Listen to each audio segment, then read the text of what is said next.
龍華同心 P 公益朝陽宣傳推介公益行圓滿收官啦！這3天，我們不僅是參與者，更是朝陽魅力的見證者。每一段經歷都特別有意義。作為網絡服務團的一員，我們始終記得用流量賦能區域發展的初心，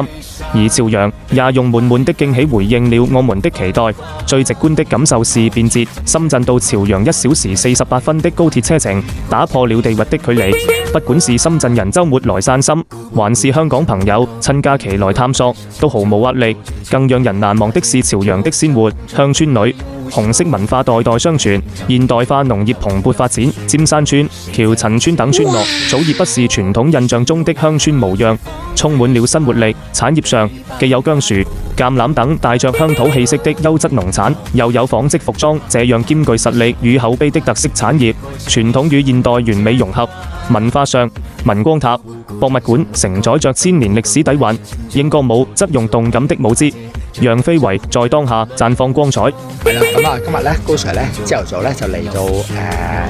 一個村啊，咁啊去做扶貧嘅。這次公益活動，我們用鏡頭記錄下朝陽的每一面，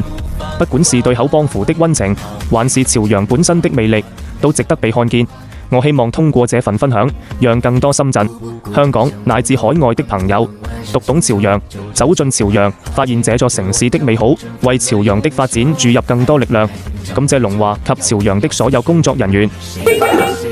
嗱，喺我身後咧就係咧呢度嘅一啲成品啦，咁啊基本上咧全部咧都係好新鮮嘅，咁同埋咧我睇個價格咧亦都不貴，咁啊好似啦有呢個咧椰奶薑樹啊，咁佢咧呢度咧係好出名嘅，咁啊大家去幫襯下，支持咧廣東嘅8000萬工程。哦，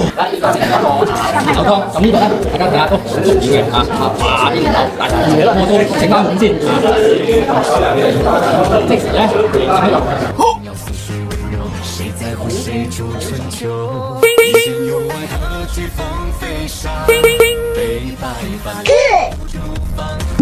记得点赞关注哦。